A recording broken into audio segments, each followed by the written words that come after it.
Have you ever jumped into Canva, chosen a few random colors and fonts, only to find that your brand still didn't feel right or that your design didn't feel right? That's because branding starts with strategy, not just design. So in this video, I'm going to walk you through 5 very powerful questions that you can ask yourself before you even touch Canva, so that your visual designs will actually reflect the vision, the vibe, and the clients that you want to serve.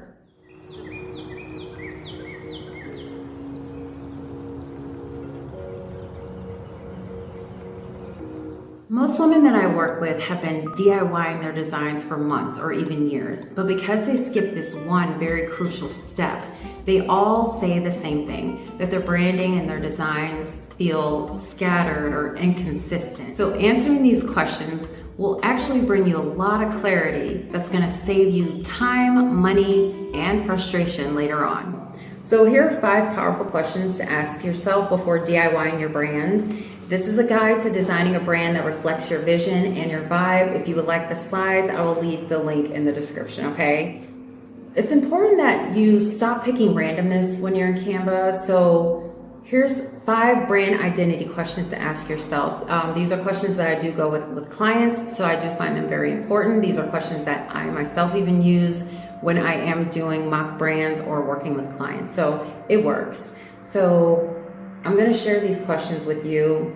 What we have here is a before and after. So we did a brand for Tabitha from the book of Acts. And we have Tabitha's Early Childhood Learning Center for Orphans and Widows. If you are familiar with the book of Acts, Tabitha was a sister, an elderly sister. She would make clothes for the widows and the orphans. And so we just came up with this great idea to give her an early childhood learning center, okay? So this is the before and the after, and I'm gonna walk you through this process of how do you use these questions to get clarity about your brand, okay? That way you're not picking randomness like you see here, and you get a lot more strategic with how you're using your colors, the fonts, textures, everything. This brand mood board that I created, and if you're unfamiliar with mood boards, I will leave the link to that video in the description, or it might just pop up right here, maybe. So this is a mood board that we designed for Tabitha from the book of Acts, chapter 9, verses 36 through 42. And the name for the learning center is Little Gazelle's Learning Center.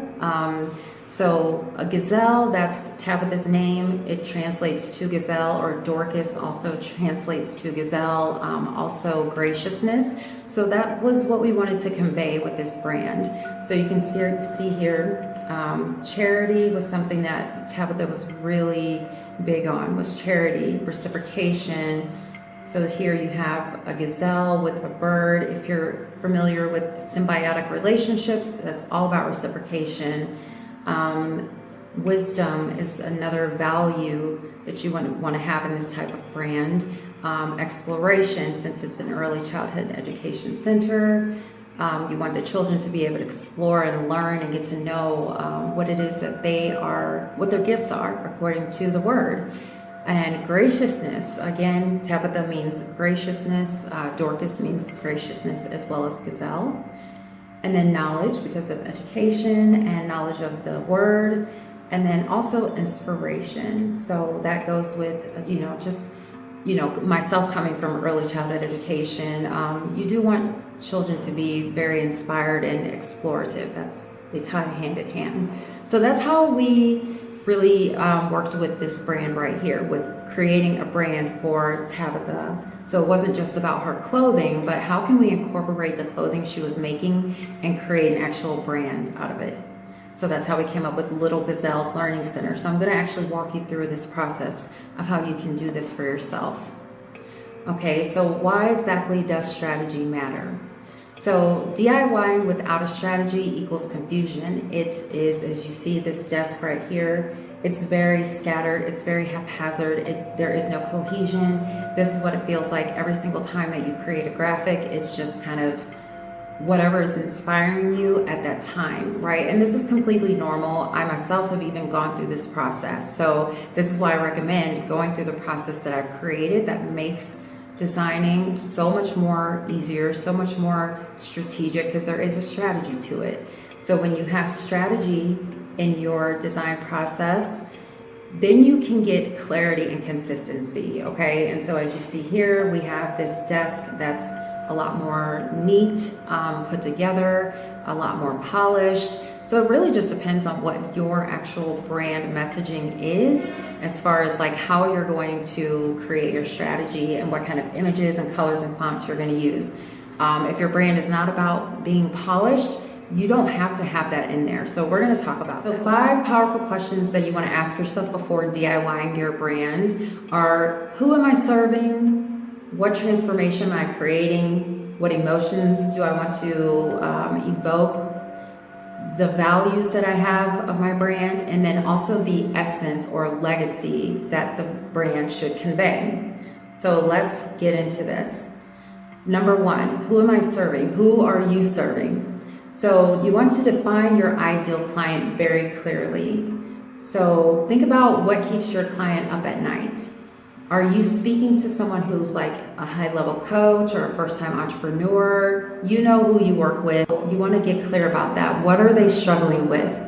And then your visuals will shift dramatically depending on that answer. So the visuals that you create, for instance, if you are working with someone who is, maybe they are considered a high-level coach, then you probably would want your branding to look a little more polished, for instance. This is just an example. If they're a first-time entrepreneur, you might want to have maybe something that looks a little less polished, maybe a little more like down to earth, you would want to say, right? So this is really unique to you.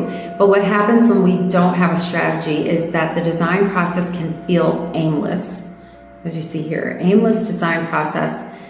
And I'm really big on clarity before curating. That is something you will hear me say a lot in probably every video. You have to get clarity before you even start the curating process of even figuring out what your brand is going to look like.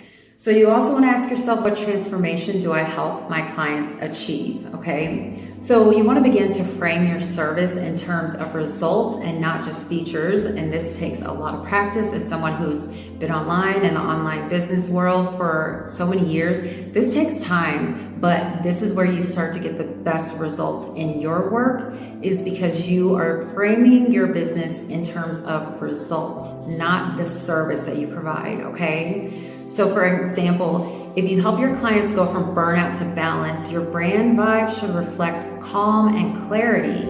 And so your visuals should reflect the transformation that you offer. Okay, so again, no aimless design process. Instead, get clear about what is the result that you help your clients achieve. So here for Tabitha, the before is the child or even the parent, the widow, whoever she's working with, her ideal client would struggle with uncertainty, right? That's something that an orphan or a widow is struggling with, feeling uncertainty about everything. Where's the next meal coming from? How are they going to get new clothes? Things like that. So the vibe that we're going for with Tabitha and the Learning Center is to then bring in security, okay? So that is the result, is security. So the images you see here, the uncertainty, the insecurity, the child is feeling, they're self-comforting. It's a very dark vibe in the image. They feel, you can sense this visceral feeling of sadness, right? The dark colors. But here you have something, the after is security. We have 2 women caretakers taking care of this one child. The colors are vibrant. It's giving a more secure feeling, right? So that's how you would do this in your own brand. When you look at imagery, when you look at, especially imagery, we'll get into colors and fonts later on, but when it comes to the imagery, you want the images that you choose, your visuals, to reflect that transformation that you're creating. So that leads into question number 3. Question number 3, what emotions do I want my brand to evoke? So there's an emotional anchor that you're going to use through your colors and the imagery and the tone of your brand. So example, do you want clients to feel empowered, nurtured, inspired? That word will guide your visual style. Your brand should feel like something, okay? It's very important for your brand to actually make you feel something, which will then also make your ideal clients feel something. So for Tabitha, we went with green, which in color psychology, green makes you feel safe, it makes you feel refreshed, it can make you feel new. Green also has some negative connotations, so it really does depend on the tone of the green you're going to use, or the tone of the color that you're going to use, the shade of a color that you're going to use. Then for the reddish, it's kind of in the red family. It's supposed to give an empowered feeling, okay? And then we went with a blue, which is going to give the peaceful feeling, okay? So we did choose four colors, but I just showed you 3 on here. So what you want to do is pick 3 to 5 keywords that are going to help to guide your brand, okay? And I do have a workbook that walks you through that, so I will link that below as well. That way you can choose your 3 to 5 keywords. But right here, I just wanted to show you 3 of the 4 colors that we chose. Some of the keywords that we chose were safety, empowered, peaceful. Tabitha would want her clients to feel these things, and that's why they're coming to her over any other learning center. Then question number 4, you want to ask yourself, what values are non-negotiable? What values are non-negotiable in my brand? So you want to define what is called a brand compass. So if back to basics is a value that you have in your brand, then your imagery should look rustic, for example, right? Back to basics, sort of giving that kind of like earthy vibe. So rather than overly polished stock photos, right? There would be a disconnect if your brand is about back to basics, right? Think about like a prepper, for instance. You wouldn't want to have maybe overly polished photos unless you're going for that vibe. But this is why you want to have those 3 to 5 keywords from the previous question, okay? So your brand values equals your design compass. And again, this just helps that you're not doing aimless designing, but instead everything is based through the lens of clarity, okay? So same for Tabitha. Once we came up with those keywords, it really guided every single image. It guided the fonts. What are the things in the brand? So for Tabitha, as I was going through the process of really understanding who Tabitha was, it was important that I didn't show images of like children crying or children looking sad, right? This will be a part of that, like a non-negotiable, right? Tabitha is providing a place of safety. So it's important that the images provide that same vibe. So right here, as you see, the images will be providing that empowered look, that empowered vibe, safety, security, peacefulness, as opposed to a vibe where it's just like really sad, what people would think an orphan or a widow would be struggling, hunger, right? We didn't want to put those type of images into this brand. Because again, we want to speak in results, right? Okay, and then the last question, number 5, what do I want to be known for? So this goes back to the essence or the legacy. Define your brand essence or legacy. So do you want people to think of you as the bold disruptor or more of like a calming guide? And these are just some pretty general examples, but for Tabitha, I would think of her as someone like that, like a calming guide. So you want to be intentional about your brand essence, and this will help your designs to not be so aimless and to instead feel more clarified and curated. So looking at the mood board for Tabitha, that's what she wants to be known for, right? That's why she was creating clothing. That's why she was so well loved in the community, is because she had a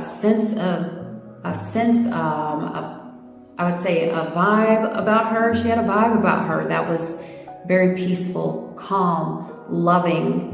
And so that's the vibe that we wanted to go for. with Tabitha. And you can see those little elements here with everything within the mood board. Again, I would check out the mood board video that I already have to help you understand how to create a mood board so that you can, start to pull in those elements that you're going to be answering from this video right here, okay? So if you want to learn more about exactly how to do this process right here, check out this quick promo right here that's going to explain more about how you can answer these questions, okay? And get more clarity about your brand. Do you find that every time you hop in Canva to create a new graphic, ebook, newsletter, or anything for your business, you're feeling pulled in multiple directions creatively? Like your brand can't seem to stick to a consistent look or feel. And because of this creative indecision, you feel drawn to try different fonts, images, and even colors every single time you design something new. So how do we fix this? First, get clear about what you want. By taking time to write out what you want your visual brand identity to communicate to your audience, and do grab the brand essence map. It's a free guide to help you uncover the soul of your brand and define 3 things. Number 1, who you serve. Number 2, the emotional impact you want to leave. And then number 3, the vibe your brand should evoke. All this needs to be done before you even start designing. In other words, clarity before curating. If after watching this video you still feel stuck trying to make your brand feel and look cohesive, the brand essence map is your missing pre-step. You can download your copy of this free guide, no email required, by visiting bit.ly/esbrandmap. You can scan the QR code that's on the screen or click the link in the description. So as you see, branding, it's not just about colors and fonts and the imagery that you use. It's about making your soul visible through the imagery and the colors and the fonts that you choose. So start here and you'll be surprised at how much easier this entire designing process will be. In my next video, I'm going to show you how to use this strategy to choose colors that are right for your brand using color psychology. So if you are a time traveler like King Hezekiah, be sure to come back for the next video. You don't want to miss it. Stay blessed, sis.